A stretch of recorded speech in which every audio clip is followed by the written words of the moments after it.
आसिम मुनीर की जगह ना अगर कोई पठान होता, अगर कोई बलोच होता, खैर बलोच को तो कभी नहीं बनाते आर्मी चीफ, कि बलोच को कर्नल तक नहीं बनाते, लेकिन अगर कोई बलोच होता, पठान होता ना, वो भागता नहीं, कहा ठीक है मैंने कर दिया, अब देखी जाएगी। जब तक पाकिस्तानी पंजाबी फौज की लाशें उनके गांव में नहीं पहुंचेंगी, वहां से रोने चीखने चिल्लाने की आवाजें नहीं आएंगी, जब तक उनको सेंस ऑफ पर्सनल लॉस नहीं होगा, कश्मीर जलता रहेगा। और ये बात मैं दसियों सालों से कह रहा हूं।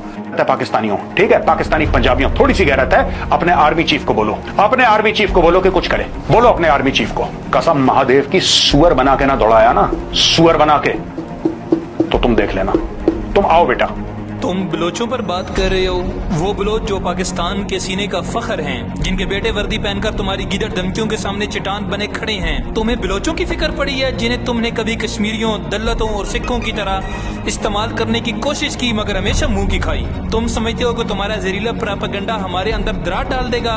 बेटा, तुम्हारे यहाँ तो मुसलमान का नाम लेना गद्दारी है और हमें अकलीतों का लेक्चर देते हो। और गैरत, वो गैरत जो तुम्हारे 800 मिलियन लोगों को एक टॉयलेट तक न दिला सकी, वो गैरत जो हर इलेक्शन में तुम्हें एक और फास्ट के पीछे खड़ा कर देती है, और वो फौज जिसका सबसे बड़ा कारनामा प्रेस कॉन्फ्रेंस में वर्दी पहनकर हमने चाय पिला दी कहना है। तुम्हारी सर्जिकल स्ट्राइक्स, तुम्हारी फिल्मी ताकत और तुम्हारी अजमत सिर्फ न्यूज रूम के स्क्रिप्ट में अच्छी लगती है। असल मैदान में तो तुम 65, 71 और कारगिल भूलने की कोशिश करते हो, क्योंकि याद दिलाएं तो तुम्हारे सिपाही आज भी हाँफने लगते हैं। पाकिस्तान एक नजरिया है, एक गैरत है, एक कौम है, जहां बलोच, सिंधी, पंजाबी, पख्तून सब एक मुट्ठी की तरह जुड़े हुए हैं, और तुम सिर्फ एक शोर, एक भीड़ जिसकी पहचान सिर्फ नफरत और टीआरपी है। और अब आते हैं तुम्हारे असल चेहरे पर। तुम हमें रियासत और सियासत पर लेक्चर देते हो।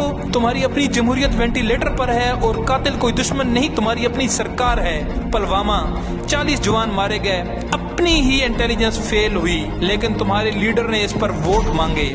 फिर पहलगाम, स्याह मारे गए और वही राष्ट्रवाद बेचने का तमाशा दोबारा शुरू। किसान मरे तो तुम्हारा जवाब था ये सियासत है। मणिपुर में औरतें नंगी घूमती रहीं और प्रधानमंत्री चुप रहा। दिल्ली में फसादात हुए, पुलिस खामोश, मुजरिम आजाद।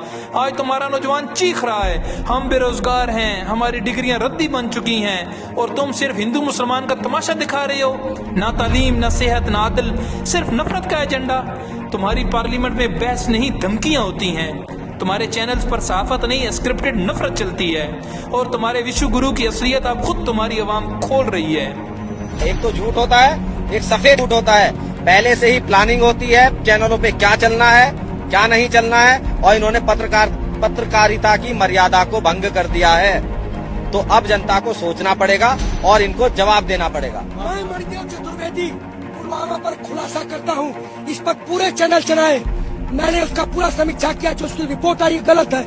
मैं पूछता हूँ कि जो पहले चेक पोस्ट स्थापित किए गए थे वो किसकी मर्जी से हटाए गए, उस पर क्यों नहीं जांच बैठाई गई?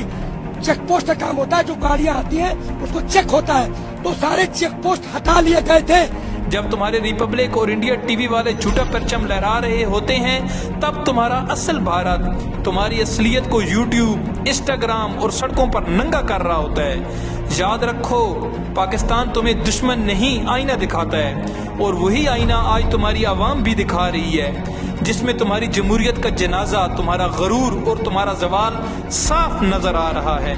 ये जवाल किसी हथियार से नहीं, तुम्हारी अपनी मुनाफकत और झूठ की सियासत से आया है। तो अब अपनी औकात में रहो, पाकिस्तान के नाम पर यूट्यूब के व्यूज जरूर कमाओ, मगर याद रखो सच सिर्फ पाकिस्तान नहीं कह रहा, तुम्हारा अपना भारत भी ये चीख चीख कर कह रहा है, ये राष्ट्रवाद नहीं, ये नौटंकी है।